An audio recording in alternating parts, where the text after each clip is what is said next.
Bonjour à tous et bienvenue dans Rencontre d'entrepreneurs. Cette semaine, portrait de Ludovic Auvry.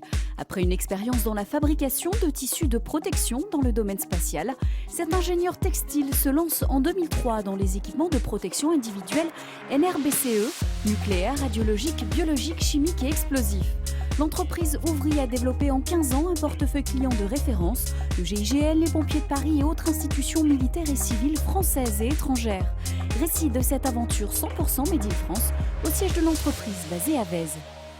Ludovic Auvry, bonjour. Merci beaucoup de nous accueillir au sein de votre entreprise. On va pouvoir parler de votre parcours qui a déjà un petit peu plus de 10 ans d'expérience. Alors, quand est-ce que l'entreprise démarre pour vous ? L'entreprise démarre en 2003. Et elle démarre, j'ai 29 ans, j'ai une trentaine d'années, et je suis ingénieur textile avec une spécialité en chimie. Je démarre une société qui va mettre en œuvre des textiles très techniques, que je connais bien, contre un risque qui est le risque chimique. Et nous voilà 12 ans après. Donc à cette époque, vous avez envie de vous lancer. Vous vous lancez dans un concept, lequel ? Expliquez-nous la base de cette entreprise Auvry.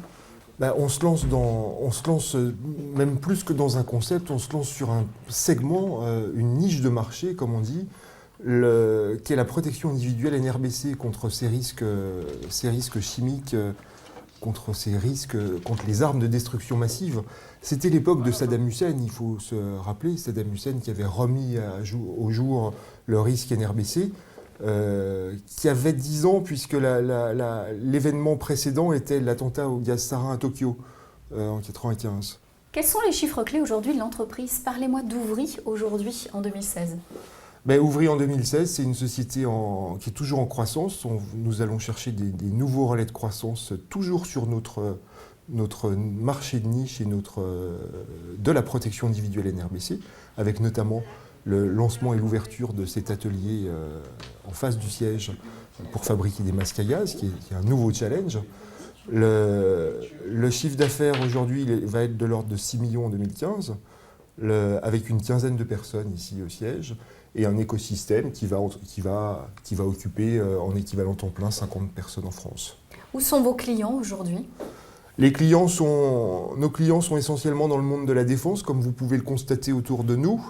Des forces d'intervention, célèbres ou moins célèbres, mais nos clients sont aussi à l'export, qui représentent entre 30 et 65% ces 3 dernières années, et qui devraient représenter définitivement plus de 60-70% dans les années à venir. Au niveau de votre statut de chef d'entreprise, vous êtes impliqué dans le tissu économique local. Est-ce qu'on peut parler du Cluster Eden ? Le Cluster Eden, c'est une magnifique association dont je suis un des cofondateurs et j'en suis très fier puisque c'est une association qui marche. C'est une association qui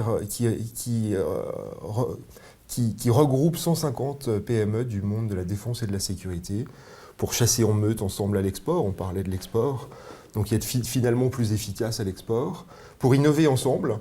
Et innover rapidement et répondre à des besoins opérationnels, à des besoins identifiés, notamment chez nos clients forces spéciales, mais pas que.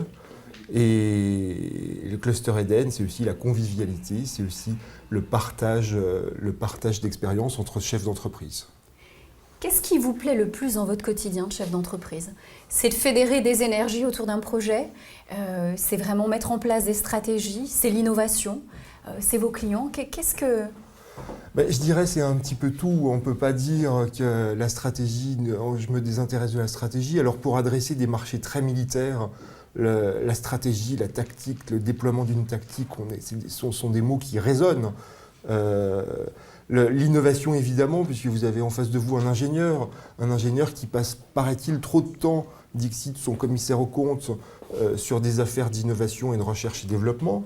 Mais ce qui me fait le plus vibrer, ce qui me fait le plus avancer, je dirais, c'est avant tout d'avoir un client souriant et des collaborateurs souriants. Et c'est peut-être d'abord d'avoir des collaborateurs souriants et qui se développent. Et on sent, nous, chefs d'entreprise, on sent une mission, c'est une mission pas seulement de développer, de faire gagner de l'argent, c'est aussi de faire progresser des hommes et des femmes qui passent beaucoup de temps dans nos entreprises. Comment définir votre chemin dans le monde de l'entrepreneuriat? Qu'est-ce que vous en retenez de cette expérience-là? C'est une belle expérience, encore une fois, ce que je dis, encore une fois, c'est une expérience qui nécessite des capacités de résistance au stress, de résistance à la pression. Et j'en tire, je pense que j'étais fait pour ça. Donc si c'était à refaire, ce qui doit être votre question, si c'était à refaire, je le referais évidemment. Merci beaucoup pour votre accueil, très bonne continuation.